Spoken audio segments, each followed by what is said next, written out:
Beautiful mess inside में आपका फिर से स्वागत है। मैं आपके लिए फिर से लेके आया हूँ एक हॉरर स्टोरी। कहीं मत जाइएगा, पूरी स्टोरी देखिएगा।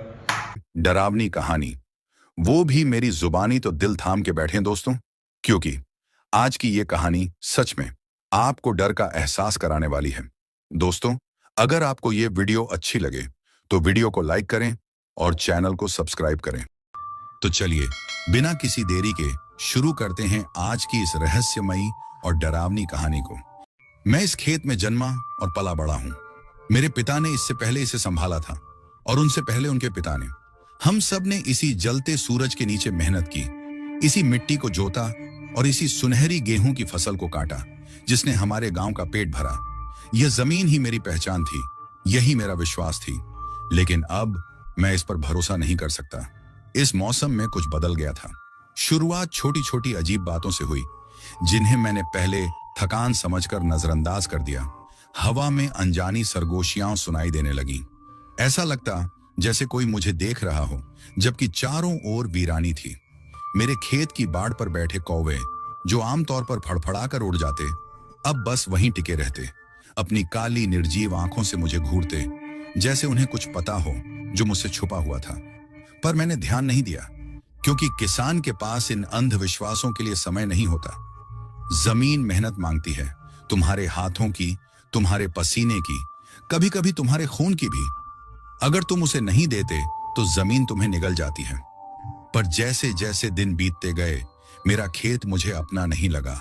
गेहूं की फसल समय से सुनहरी नहीं हुई, बल्कि अजीब तरह से हरी ही बनी रही। रात में मैंने अपने घर के बाहर धीमे घिसटते हुए कदमों की आवाजें सुनी। वे मेरे लकड़ी के घर के चारों ओर घूमती। जब भी मैं दरवाजा खोलता, किसी चोर या किसी आवारा जानवर की तलाश में, वहां कुछ नहीं होता, बस सूनी काली रात और मेरे खेत जो अंधेरे में दूर तक फैले हुए थे। गर्मी अपने चरम पर थी जब मैंने उसे पहली बार देखा। सूरज ढल चुका था, लेकिन पश्चिम में अब भी नारंगी आभा थी। मैं कुएं के पास खड़ा था, माथे से पसीना पोंछते हुए, जब मैंने अपने खेत के सुदूर छोर पर एक परछाई देखी। फसल की आखिरी कतार के ठीक उस पार एक औरत, वह वहां खड़ी थी, बिल्कुल स्थिर। उसकी आधी काया ऊंचे गेहूं में छिपी हुई थी। उसके लंबे रात के अंधकार जैसे काले बाल उलझे हुए थे, मानो जमीन की जड़ों में फंस गए हों। उसकी पोशाक फटी हुई थी और हल्की हवा में लहर रही थी। पहले मैंने सोचा कि वह कोई मुसाफिर होगी जो रास्ता भटक गई हो। कौन है वहां? मैंने आवाज दी। मेरे शब्द उस सूने खेत में बहुत छोटे लग रहे थे। उसने कोई जवाब नहीं दिया। मेरे चारों ओर हवा ठहर गई। कीट पतंगे, जो अभी तक झिंगुरों की तरह गूंज रहे थे, अचानक चुप हो गए। गेहूं की फसल में बहती हवा, जो कुछ क्षण पहले तक महसूस हो रही थी, जैसे कहीं खो गई। मैंने एक कदम आगे बढ़ाया। भीतर कहीं कोई आवाज मुझे रोकने की कोशिश कर रही थी। क्या तुम्हें मदद चाहिए? मैंने फिर पूछा। तब वह हिली, पर किसी इंसान की तरह नहीं। उसकी देह हवा में तैर रही थी, जैसे कोई अदृश्य ताकत उसे आगे बढ़ा रही हो। उसके पैर जमीन से पूरी तरह उठे भी नहीं थे, मगर वह सरकती चली आ रही थी। लेकिन यह सबसे डरावनी बात नहीं थी। जैसे ही वह आगे बढ़ी, डूबते सूरज की आखिरी किरणें उसकी पूरी आकृति पर पड़ी और मैंने देखा, उसके पैर उलटे थे। एक ठंडी सिहरन मेरी रीढ़ में दौड़ गई। मेरी सांसें अटक गईं। मैं अनायास ही पीछे हट गया। मेरा दिल पसलियों से टकरा रहा था। चुड़ैल, यह शब्द मेरे दिमाग में कौंधा, इससे पहले कि मैं इसे रोक पाता। मैंने यह देखने का इंतजार नहीं किया कि वह क्या करने वाली थी। मैं मुड़ा और भाग खड़ा हुआ। हर बार जब मैं अपनी आंखें बंद करता, मुझे वही दृश्य दिखता। वह मेरे खेत में खड़ी थी, उसके मांस में धंसे हुए उलटे पैर, उसकी खाली भयावह आंखें जो मुझे चीर कर देख रही थीं। अगली सुबह मैंने खुद को समझाया कि यह सब मेरी थकान का नतीजा था। आंखों का धोखा, कोई सपना जो खुली आंखों से देख लिया। मुझे अपने काम पर ध्यान देना था, पर जब मैं बाहर निकला तो मेरी रूह कांप गई। पद चिन्ह, मिट्टी पर गहरे निशान थे, मेरे घर के चारों ओर घूमते हुए। पर सबसे अजीब बात यह थी कि ये पद चिन्ह उलटे थे, जैसे जो भी यहां आया था वह पीछे की ओर चल रहा था। मैं वहीं जम गया। मेरा खून ठंडा पड़ने लगा। गांव के बुजुर्ग अक्सर ऐसी बातों के बारे में कहते थे, पीढ़ी दर पीढ़ी चली आ रही कहानियां, उन औरतों की जो गुस्से और बदले की भावना के साथ मरी थीं, जो मरकर भी लौट आई थीं, चुड़ैलों के रूप में। मैंने हमेशा इन बातों को अंधविश्वास समझकर हंसी में टाल दिया था। अब तक कांपते हाथों से मैंने उन पद चिन्हों का पीछा किया। वे मुझे खेत तक ले गए, वही जगह जहां मैंने उसे पहली बार देखा था। वहां की गेहूं की फसल रातों रात सूख चुकी थी, मृत गेहूं का एक परफेक्ट गोल घेरा। मैंने खुद को समझाया कि यह सब महज एक संयोग था। अंधविश्वासों का किसान की जिंदगी में कोई स्थान नहीं होता। अगर हम हर दावे से डरते रहते तो कभी खेतों में बीज न बोते, कभी फसल न काटते। मैंने अपने डर को पीछे धकेल दिया, पर जमीन मुझे भूलने नहीं दे रही थी। रात में मैंने सुनी सरगोशियां, पहले धीमी, गेहूं के खेतों की सरसराहट के पीछे छुपी हुई, फिर वे तेज होने लगी। वे मेरा नाम पुकार रही थी, वे खेतों से आ रही थी। मैंने दरवाजा नहीं खोला। सुबह सड़ांध। मैंने जैसे ही आंखें खोली, मेरे नथुनों में एक भयानक बदबू घुस गई, सड़ते हुए मांस की गंध। मैं भागकर बाहर गया और मेरा दिल डूब गया। कुआं, मेरे एकमात्र पानी के स्रोत का पानी काला पड़ चुका था। कुएं की पत्थरों पर एक गाढ़ा टार जैसा पदार्थ चिपका हुआ था। बदबू इतनी तीव्र थी कि मेरा दम घुटने लगा। मैंने बाल्टी नीचे डाली, डरते हुए, सावधानी से। जब मैंने उसे वापस खींचा, पानी लाल था, खून जैसा। गांव के बुजुर्ग। मेरा सीना घबराहट से कस गया। मैं भागकर गांव के सबसे बुजुर्ग व्यक्ति के पास पहुंचा, एक बूढ़ा जिसने अपनी जिंदगी में बहुत कुछ देखा था। जैसे ही मैंने उसे सब बताया, उसका चेहरा काला पड़ गया। तुमने उसे देख लिया है ना? मैंने संकोच किया, फिर धीरे से सिर हिला दिया। वह गहरी सांस लेकर अपना माथा मलने लगा। तुम्हें उसे नहीं देखना चाहिए था। कौन है वह? मैंने धीमी आवाज में पूछा। वह बूढ़ा आदमी मेरी आंखों में झांकते हुए बोला, वह पुरानी है, इस गांव से भी पुरानी। हमारे पूर्वजों के आने से बहुत पहले उसे इन्हीं खेतों में दफनाया गया था, और अब वह इंतजार कर रही है। किसका इंतजार? उसकी आंखें मुझसे मिली। तुम्हारा। रात गांव लौटते वक्त मेरे अंदर एक अजीब सा बोझ था। मैं चाहता था कि यह सब सिर्फ एक बुजुर्ग की बातें हों, बस बेतुकी कहानियां, पर मैं जानता था कि यह सच है। मैंने उसे देखा था, मैंने उसकी मौजूदगी महसूस की थी, मेरे खेतों में, मेरी मिट्टी के अंदर फैलती हुई, अपनी सड़ी हुई जड़ों की तरह। पर मैं भाग नहीं सकता था। यह जमीन मेरी थी, मेरा इकलौता सहारा। मेरे पिता और उनके पिता इसी मिट्टी से जुड़े थे। मैं इसे कैसे छोड़ देता? शाम तक जब मैं अपने खेत के पास पहुंचा तो देखा, वही जगह जहां वह खड़ी थी, वहां की फसल अब और भी काली हो गई थी, जैसे जले हुए हड्डियों के ढांचे। मैंने नजरें फेर ली, मैं इसे और नहीं देखना चाहता था। उस रात फुसफुसाहटें तेज हो गईं। मैं अपने बिस्तर पर लेटा रहा, छत को घूरते हुए मेरा दिल तेजी से धड़क रहा था। वो आवाजें दीवारों से रिस रही थीं, एक अजीब भाषा में कुछ बुदबुदा रही थीं। घर का माहौल भारी हो गया था। हवा गीली और ठंडी थी, जैसे किसी ने गीला कपड़ा मेरी त्वचा पर लपेट दिया हो। फिर दरवाजे पर दस्तक हुई, धीमी, ठहरी हुई। मैंने अपनी सांस रोक ली। दोबारा दस्तक। मैंने खुद को जबरदस्ती उठने पर मजबूर किया। मेरा शरीर डर से सुन्न पड़ चुका था। मेरे बिस्तर के पास रखी लालटेन की लौ तेजी से कांप रही थी, जैसे किसी अदृश्य सांस ने उसे हिला दिया हो। ठक ठक। एक और दस्तक, धीमी लेकिन जानबूझकर दी गई। मैं खड़ा हुआ और दरवाजे तक जाने वाला हर कदम पहले से ज्यादा भारी लगता गया। मेरी उंगलियां कांप रही थीं जब मैंने कुंडी पर हाथ रखा। दिल एक अजीब आशंका से भर गया था। अंदर से एक आवाज कह रही थी, मत खोलो, लेकिन मुझे देखना था। मैंने दरवाजा खोला। सामने कुछ नहीं था, बस खेतों का खाली विस्तार जो रात के अंधेरे में विलीन होते जा रहे थे। लेकिन फिर भी मुझे एहसास हो रहा था कि कुछ था, कुछ जो बस कुछ क्षण पहले तक वहां मौजूद था। और तभी मेरी नजर नीचे गई। पद चिन्ह, खेत से मेरे दरवाजे तक आते हुए, उल्टे पैरों के निशान। अगली सुबह मैंने सूरज पूरी तरह उगने तक खुद को घर से बाहर निकलने से रोके रखा। जब मैंने बाहर कदम रखा तो सबसे पहले उन्हीं पद चिन्हों को देखा। वे अब भी वहीं थे, मिट्टी में गहरे उभरे हुए, जैसे रात ने खुद उन्हें संजो कर रखा हो। हवा में एक अजीब सा गंध था, सड़ांध की। मैं अपने खेतों की तरफ बढ़ा और दिल में अजीब सा भय उमड़ने लगा। और फिर जो मैंने देखा, उसने मेरी सांसें रोक दी। आधा खेत सड़ चुका था। कल तक जो गेहूं की फसल लहराती थी, वह अब काली पड़ चुकी थी। बेजान मुड़ी तुड़ी, जैसे किसी अदृश्य आग ने उसे झुलसा दिया हो। मिट्टी गहरे रंग की हो गई थी, गीली, दलदली, जैसे नीचे से कुछ रिसकर ऊपर आया हो, जमीन को झड़ दे रहा हो। मैं घुटनों के बल बैठा और उंगलियों से मिट्टी को छुआ। चिपचिपी थी, गर्म थी, जैसे खून। डर ने मेरी रीढ़ में सिहरन दौड़ा दी। मैंने कभी ऐसी हालत नहीं देखी थी। सबसे भयानक सूखा भी मेरे खेतों को ऐसा नुकसान नहीं पहुंचा सका था। तभी अचानक हवा का एक झोंका मेरे खेतों से गुजरा। गेहूं की बेजान बालियां झुक गईं और मुझे यकीन था हवा में किसी की आवाज थी, एक धीमी फुसफुसाहट। चले जाओ। मेरा दिमाग सुन्न हो गया। दिल की धड़कनें इतनी तेज थीं कि कानों में गूंजने लगी। मुझे मदद चाहिए थी, मुझे जवाब चाहिए थे। उस शाम मैं बुजुर्ग के घर लौटा। इस बार वह पहले से मेरा इंतजार कर रहा था। तूने चेतावनी को नजरअंदाज कर दिया, उसने थके हुए स्वर में कहा। मैंने मुश्किल से गले की खुश्की को निगला। मुझे यह रोकने का तरीका बताइए।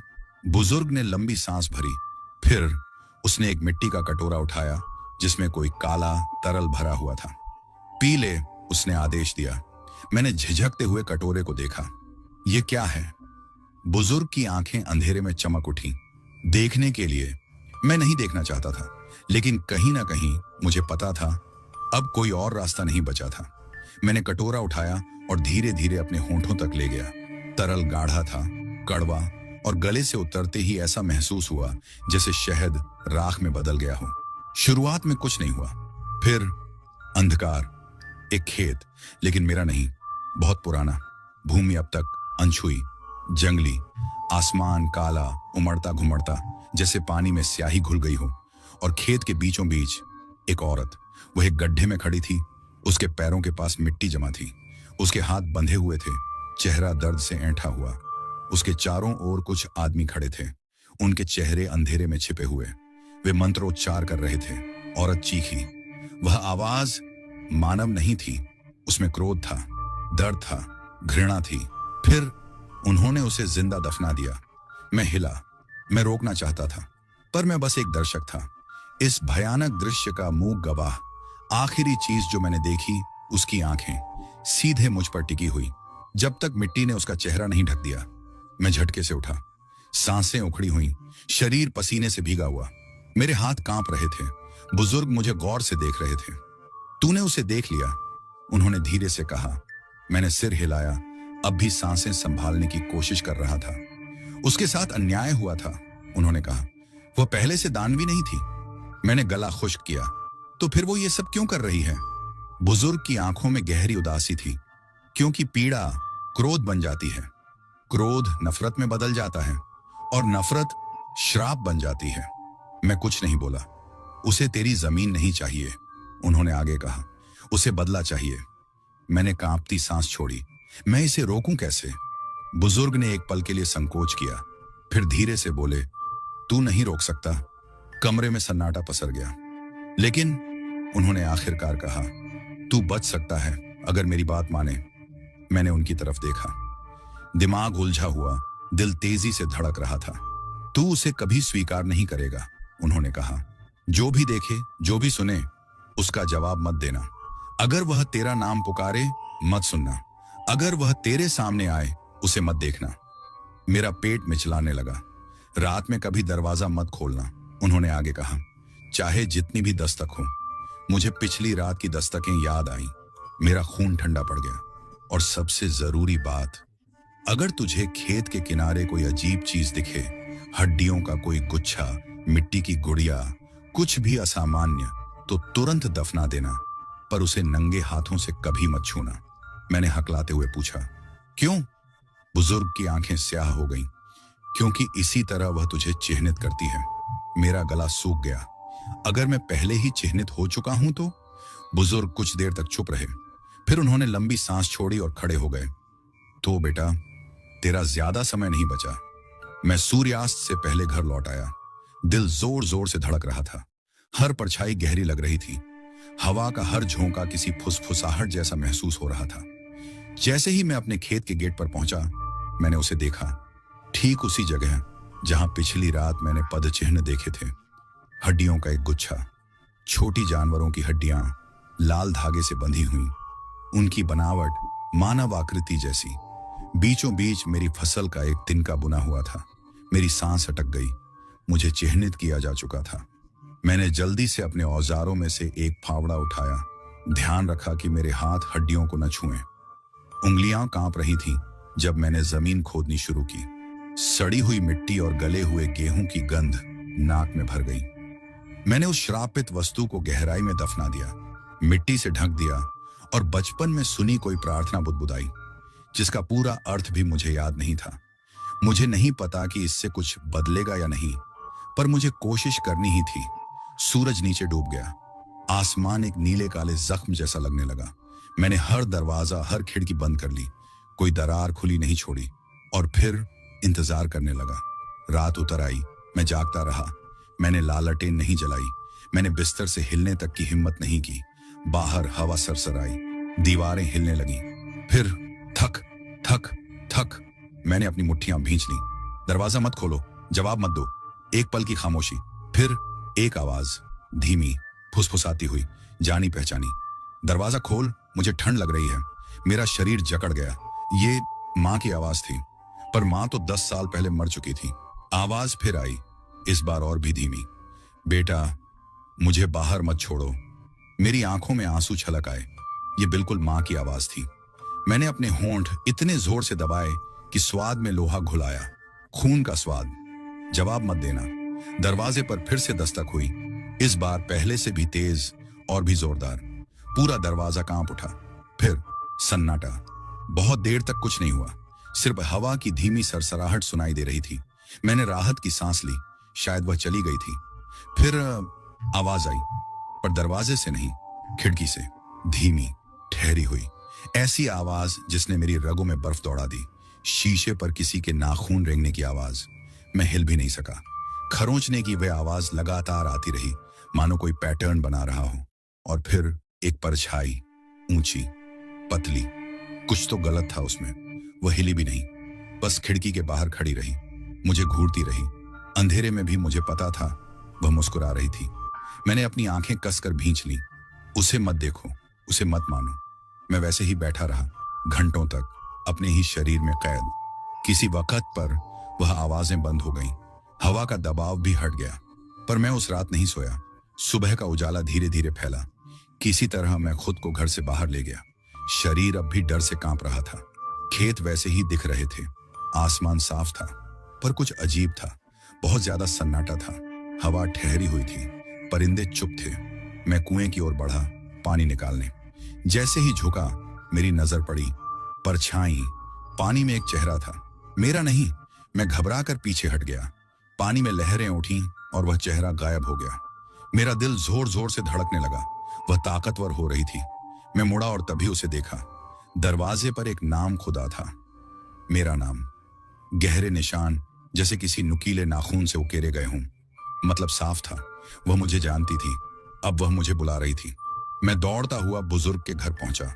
उन्होंने मेरी हालत देखी और उनकी आंखों में चिंता उतर आई। अब देर हो चुकी है, उन्होंने धीरे से कहा। मैंने घुटते हुए पूछा, मैं इस श्राप से कैसे बच सकता हूं? बुजुर्ग कुछ देर चुप रहे, फिर बोले, सिर्फ एक तरीका है। मैं थोड़ा और झुका। क्या? उनकी आंखों में अंधेरा था। जहां उसे दफनाया गया था, तुम्हें वहीं जाना होगा। मुझे झुरझुरी आ गई। फिर? उन्होंने लंबी सांस ली। तुम्हें उसे खोदना होगा। क्या? मेरा शरीर सुन्न पड़ गया। क्यों? उन्होंने मेरी आंखों में देखा। क्योंकि यह खत्म करने के लिए तुम्हें देखना होगा कि उसके साथ क्या किया गया था। मेरे हाथ मेज पर कस गए, पर मेरे पास कोई और चारा नहीं था। अगर मैंने कुछ नहीं किया, वह मुझे ले जाएगी। वह सब कुछ खत्म कर देगी। मैंने कांपती आवाज में पूछा, वह कहां दफन है? बुजुर्ग की फुसफुसाहट मेरे कानों में गूंज उठी। तुम्हारे खेत के नीचे। उस रात चांदनी के हल्के उजाले में मैं अपने खेत के बीच खड़ा था। मेरे हाथ में एक फावड़ा था, वहीं जहां गेहूं काला पड़ गया था, वहीं जहां वह इंतजार कर रही थी। मैंने गहरी सांस ली और मिट्टी खोदनी शुरू की। गीली मिट्टी भारी थी, जैसे खुद को पकड़ कर रख रही हो। गड्ढा गहरा होता गया। सड़न की बदबू तेज होती गई और फिर फावड़ा किसी चीज से टकराया। न पत्थर, न लकड़ी, कुछ नरम। मैंने खुद को रोका। पसीना मेरी रीढ़ से बह रहा था। कांपते हाथों से मैंने मिट्टी हटाई, उंगलियां, एक हाथ, एक औरत का चेहरा, और फिर उसकी आंखें खुल गईं। मैं सांस नहीं ले सका। उसकी आंखें चौड़ी, खोखली, जिंदा, सीधे मुझ पर जमी थीं। मेरा शरीर जड़ हो गया। हर भावना चिल्ला रही थी, भागो, लेकिन मैं हिल भी नहीं सका। उसकी लाश के चारों ओर मिट्टी हिलने लगी।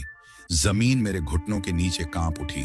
एक नरम, भीगा हुआ सा अजीबोगरीब शोर हवा में तैर गया, जैसे कुछ अपने ही कब्र से बाहर खींचा जा रहा हो। फिर उसके होंठ हिले। मैंने कोई शब्द नहीं सुने, मैंने उन्हें महसूस किया। एक फुसफुसाहट जो मेरे कानों में सरक गई, मेरे विचारों को जकड़ लिया। तुमने मुझे बुलाया। मैं हाँफ उठा, पीछे की ओर गिर पड़ा। नहीं, नहीं, मैंने ऐसा कुछ नहीं किया। मैं तो बस उसे रोकने की कोशिश कर रहा था। हवा खेतों में गूंज उठी। उसकी फुसफुसाहट चारों दिशाओं में फैल गई। अब यह बताना मुश्किल था कि वह कहाँ थी, या शायद वह हर जगह थी। और फिर वह हिली। एक हाथ, सफेद सड़ा गला, अचानक ऊपर उठा और मेरी कलाई पकड़ ली। बर्फ, दर्द, सड़ांध। मैं चीख पड़ा। उसकी पकड़ और कस गई। जहां उसने मुझे छुआ, वहां आग और बर्फ का एक साथ एहसास हुआ। मैंने खुद को छुड़ाने की कोशिश की, खींचा, झटका, जमीन में अपनी एड़ियां गड़ा दी, लेकिन वह असंभव रूप से मजबूत थी। उसके होंठ खुले, उसका जबड़ा अस्वाभाविक रूप से फैल गया। अंदर झांका, जहां गले का होना चाहिए था, वहां सिर्फ अंधेरा था, एक स्याह गहराई। और फिर वह मुझे अपनी ओर खींचने लगी, मिट्टी में, उसकी कब्र में, उसके अंदर। तभी एक आवाज, गहरी गूंजती हुई, जितनी पुरानी यह जमीन थी। बुजुर्ग। वह खेत के किनारे खड़ा था, मंत्र बुदबुदा रहा था। शब्द मेरे लिए नहीं थे, वे उसके लिए थे। उसकी पकड़ ढीली हुई। मैंने खुद को झटका और पीछे गिर पड़ा, मिट्टी में हांफते हुए गिरा। और वह चीख पड़ी, दर्द में नहीं, क्रोध में। उसका शरीर मुड़ने लगा, जैसे कोई टूटी हुई गुड़िया हो। हाथ पैर ऐसे झूल गए जैसे किसी और दिशा में ही लग गए हों। बुजुर्ग ने अपना मंत्र जारी रखा। हवा गूंज उठी। गेहूं की फसल जमीन पर झुक गई, जैसे किसी अनदेखी शक्ति के आगे नतमस्तक हो रही हो। और फिर वह शांत हो गई। एक पल के लिए सब कुछ थम गया। फिर उसने कहा, तुम्हें लगता है कि कुछ शब्द मुझे रोक सकते हैं? बुजुर्ग एक पल के लिए ठिठक गया, और उसी क्षण उसने हमला किया। हवा तेज हो गई, दुनिया अंधेरे में डूब गई। और फिर मैंने सब कुछ देख लिया। मैं अपने खेत में नहीं था, मैं उसके अतीत में था। एक अलग समय, एक अलग दुनिया। मैंने गांव को देखा, छोटा, अनगढ़, आधुनिक, हाथों से अछूता। लोग, मैं उन्हें पहचानता था, उनके चेहरे जाने पहचाने, लेकिन अधिक युवा। और फिर मैंने उसे देखा। वह एक समय में खूबसूरत थी, इससे पहले कि उन्होंने उसे नष्ट कर दिया। लंबे काले बाल, गहरी आंखें, लाल साड़ी में सजी एक औरत। वह खेत में खड़ी थी, उसी खेत में जो अब मेरा था। मैंने देखा कुछ आदमी उसकी ओर बढ़े, गांव वाले। उसका चेहरा भय में ऐंठ गया। मैं उनके शब्द नहीं सुन सका, लेकिन मैं जानता था कि वे क्या कह रहे थे। मैं जानता था कि वे क्या करने वाले थे। उन्होंने उसे डायन कहा, खेतों में सूखा पड़ने का दोष उस पर मढ़ दिया, बीमारी के लिए उसे दोषी ठहराया, फिर उसे जिंदा दफना दिया, यहीं उसी जमीन के नीचे जिसे अब मैं जोतता हूं। मैंने देखा वह मिट्टी को खुरच रही थी, चीख रही थी, गिड़गिड़ा रही थी। कोई नहीं सुन रहा था, कोई मदद के लिए नहीं आया। आखिरी चीज जो उसने देखी थी, उससे पहले कि मिट्टी उसे हमेशा के लिए निगल जाए, वह चांद था। और फिर अंधेरा। मैं हड़बड़ाकर उठा, मेरी सांसें तेज थीं, शरीर पसीने से भीग चुका था। खेत स्थिर था, बुजुर्ग गायब था, और वह मेरे ऊपर खड़ी थी, वही औरत जिसे मैंने उस दर्शन में देखा था। लेकिन अब वह कुछ और बन चुकी थी। उसका एक समय का सुंदर चेहरा अब विकृत था, तेज हड्डियों पर कसा हुआ। उसकी आंखें अंतहीन अंधेरा, उसका मुंह एक भयावह मुस्कान। वह जानती थी कि मैंने देख लिया है, और अब वह चाहती थी कि मैं भी वहीं भुगतूं। अब तो समझ गए ना, उसने फुसफुसाया। मैंने खुद को हिलाने की कोशिश की, लेकिन मैं हिल भी नहीं सका। वह और भी झुक गई। उसका चेहरा मेरे चेहरे से बस कुछ ही इंच दूर था। सड़ांध, मिट्टी, मौत। उसकी गंध मेरे फेफड़ों में भर गई। तू वही काटेगा जो उन्होंने बोया था।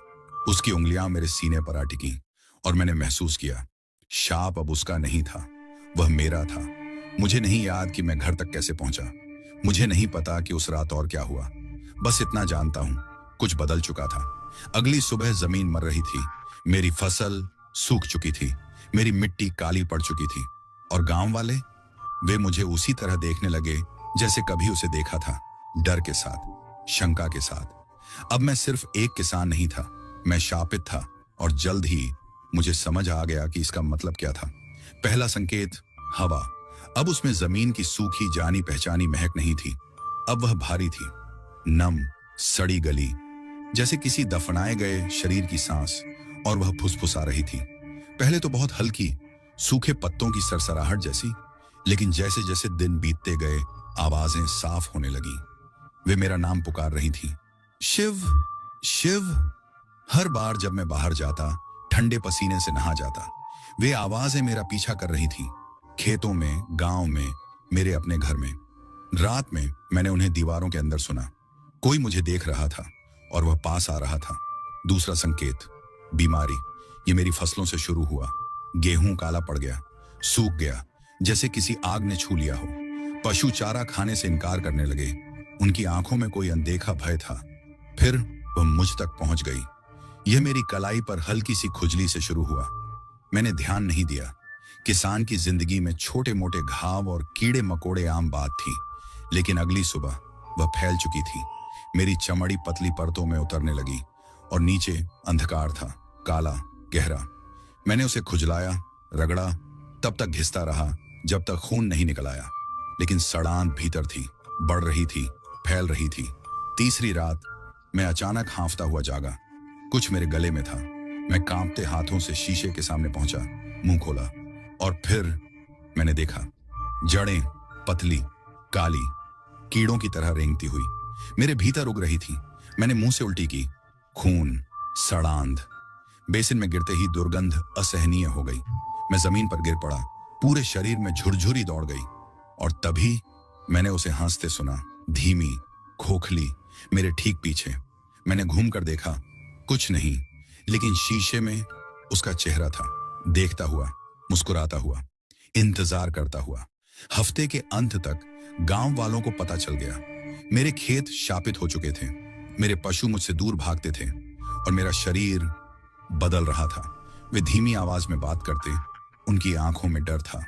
मैंने बाजार में उनकी फुसफुसाहट सुनी, वह छू लिया गया है। अब वह हम में से नहीं रहा, बिल्कुल उसकी तरह। उस रात वे मेरे घर आए, हाथों में जलती हुई मशालें, परछाइयों की एक भीड़ जो फीकी चांदनी के नीचे सरक रही थी। मुझे पता था कि वे क्या चाहते थे, मुझे पता था कि उन्होंने उसके साथ क्या किया था, और अब वे वही मेरे साथ करने आए थे। पहली चोट ने मुझे जमीन पर गिरा दिया। धूल भरे फर्श पर गिरते ही मैंने गर्म, धातु सी स्वाद वाली खून की धार महसूस की। किसी ने मेरे हाथ पकड़ लिया, रस्सी कसती चली गई, मेरी कलाई जल उठी। कृपया, मैंने गिड़गिड़ाया, पर किसी ने नहीं सुना। उन्होंने मुझे घसीटा, मिट्टी पर, उसी मिट्टी पर जिसने मुझसे विश्वासघात किया था, उसी मिट्टी में जहां उन्होंने उसे दफनाया था। मेरे लिए गड्ढा तैयार था, उथला, ताजा खोदा हुआ, मेरी कब्र। बुजुर्ग आगे बढ़ा। तूने ये खुद पर लादा है शिव, उसने धीमे स्वर में कहा। बाकी सभी ने सिर हिलाया, उनके चेहरे खाली, मृत जैसे। पहली मुट्ठी मिट्टी मेरे सीने पर गिरी, फिर दूसरी, फिर तीसरी। मिट्टी मेरे मुंह में भरने लगी, मेरी नजर धुंधली हो गई। मैंने लात मारी, चीखा, मुक्ति के लिए छटपटाया, पर वे रुके नहीं। फावड़े हवा में उठे, मिट्टी मुंह पर बरसने लगी। वजन मेरी पसलियों पर बढ़ता गया, मेरे फेफड़े जल उठे। आखिरी चीज जो मैंने देखी वह चांद था, वैसा ही जैसा उसने देखा था। मुझे मरने की याद नहीं, लेकिन मुझे जागने की याद है। मिट्टी मुझ पर जम चुकी थी, मुझे जकड़ चुकी थी, मेरी त्वचा के अंदर तक घुस चुकी थी। मैं हिल नहीं सकता था, मैं सांस नहीं ले सकता था, पर मैं मरा नहीं था, अभी नहीं। कहीं ऊपर गांव वालों की फुसफुसाहट अब भी सुनाई दे रही थी, मध्यम, धुंधली। और फिर मैंने उसे सुना। अब समझ आया है ना?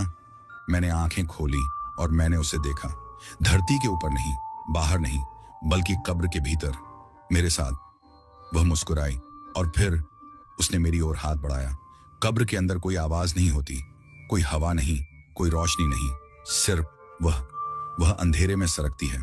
उसकी उंगलियां मेरी त्वचा को छूती हैं, ठंडी, सड़ी गली, सदियों पुरानी। अब तू महसूस कर रहा है ना? उसकी आवाज मेरे सिर के अंदर गूंजती है, मेरी हड्डियों के अंदर। मैं हिलने की कोशिश करता हूं, पर मैं हिल नहीं सकता। मिट्टी का बोझ मेरी छाती पर दबाव बना रहा है, मुझे कुचल रहा है। मेरे फेफड़े जल रहे हैं, मेरा शरीर हवा के लिए तड़प रहा है। मुझे मर जाना चाहिए था, लेकिन मैं मरा नहीं। कुछ है जो मुझे यहां रोक रहा है, कुछ है जो चाहता है कि मैं तड़पता रहूं। और फिर मैं उसे महसूस करता हूं। जड़ें, पतली रेंगती हुई बेलें मेरी त्वचा के नीचे घुस रही हैं, मेरी पसलियों के चारों ओर लिपट रही हैं और गहराई तक धंस रही हैं। मैं मुंह खोलता हूं चीखने के लिए, और तभी जड़ें मेरे मुंह में घुस जाती हैं। मुझे नहीं पता मैं इस अंधेरे में कब तक रहा। मिनट, घंटे, दिन, यहां समय का कोई मतलब नहीं। मुझे अब भूख नहीं लगती, मुझे अब दर्द नहीं होता, सिर्फ उसकी उपस्थिति महसूस होती है। अब वह मुझसे बात नहीं करती, उसे अब जरूरत ही नहीं। वह अब मेरे अंदर है। जड़ें फैल चुकी हैं, मेरी नसों में, मेरे दिल में, मेरे दिमाग में।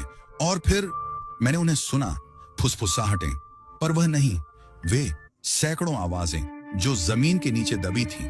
और तभी डर के साथ मुझे एहसास हुआ, मैं अकेला नहीं हूं। यह कब्रगाह उन लोगों से भरी है जो मुझसे पहले आए थे, जो मुझसे पहले तड़पे थे, जो जिंदा दफना दिए गए थे, जो मेरी तरह कुछ और बन गए। अब मैं समझ गया, मुझे मरना नहीं था, मुझे बदलना था।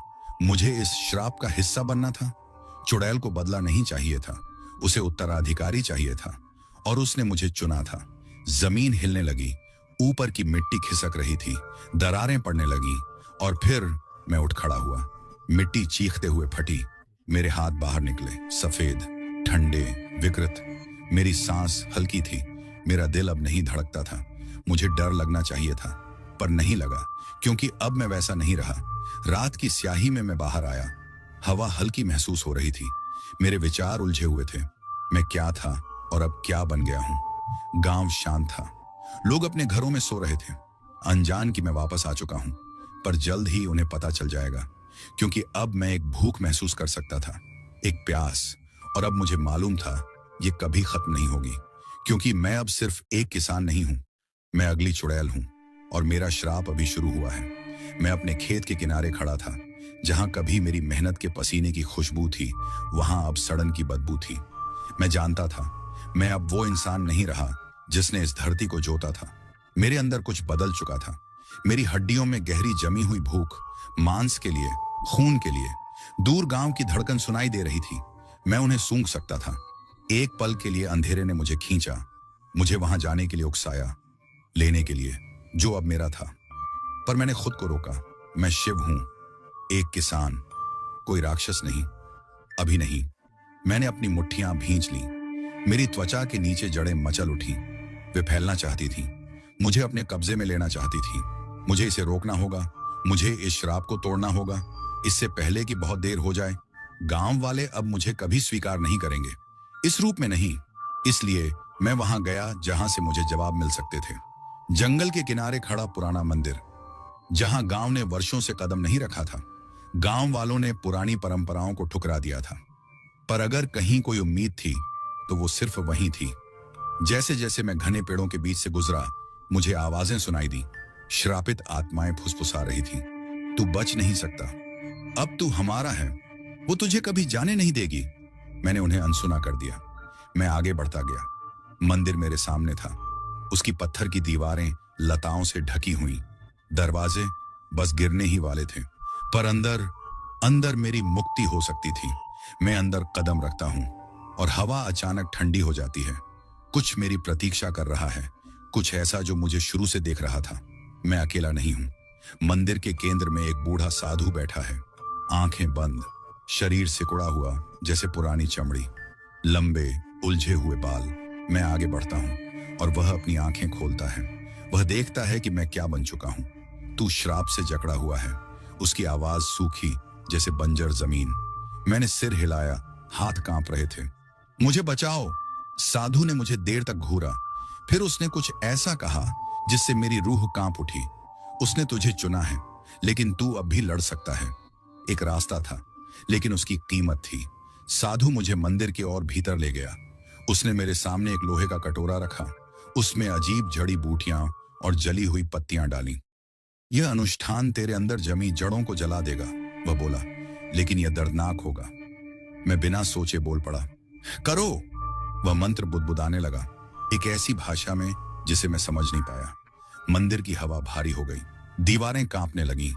फिर दर्द शुरू हुआ। ऐसा लगा जैसे आग मेरी नसों में दौड़ रही हो। मेरे अंदर की जड़ें तड़प उठीं। उन्होंने विरोध किया। मैं चीखता हुआ जमीन पर गिर पड़ा। वे और गहरी घुसने लगी।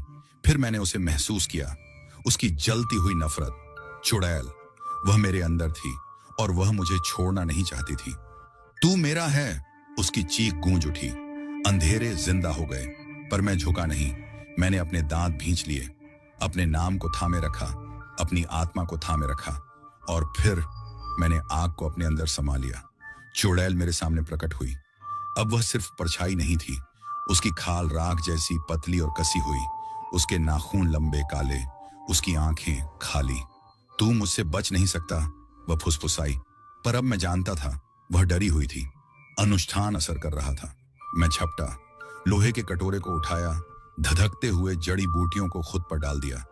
लपटें मेरी त्वचा को चाटने लगी, मेरे अंदर की जड़ें जलने लगी। चुड़ैल तड़प उठी, उसकी चीखों ने मंदिर को हिला दिया। उसका शरीर मरोड़ खा रहा था, फीका पड़ रहा था।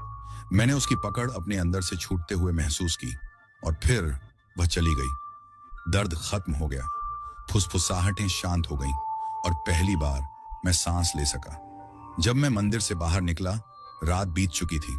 पहली किरणें आसमान में फैल रही थीं। मैंने अपने हाथ देखे, काले निशान मिट चुके थे, जड़ें खत्म हो चुकी थीं। मैं मुक्त था। मैं घुटनों के बल गिर पड़ा, आंखों से आंसू बह निकले। मैं बच गया था, लेकिन एक बात मैं जानता था, यह श्राप पूरी तरह कभी खत्म नहीं होता, न कभी होगा। और अगर गांव वालों ने फिर कभी भूतकाल को भुला दिया, अगर उन्होंने फिर से वही पाप दोहराए, तो चुड़ैल लौटेगी किसी नए शिकार की प्रतीक्षा में। तो दोस्तों, आज की कहानी यहीं खत्म होती है। उम्मीद है कि आपको यह कहानी पसंद आई होगी। उम्मीद करता हूँ कि स्टोरी आपको पसंद आई होगी। अगर आपको स्टोरी पसंद आई है तो please like, share and comment करें। अगली वीडियो में फिर मिलेंगे। Thank you.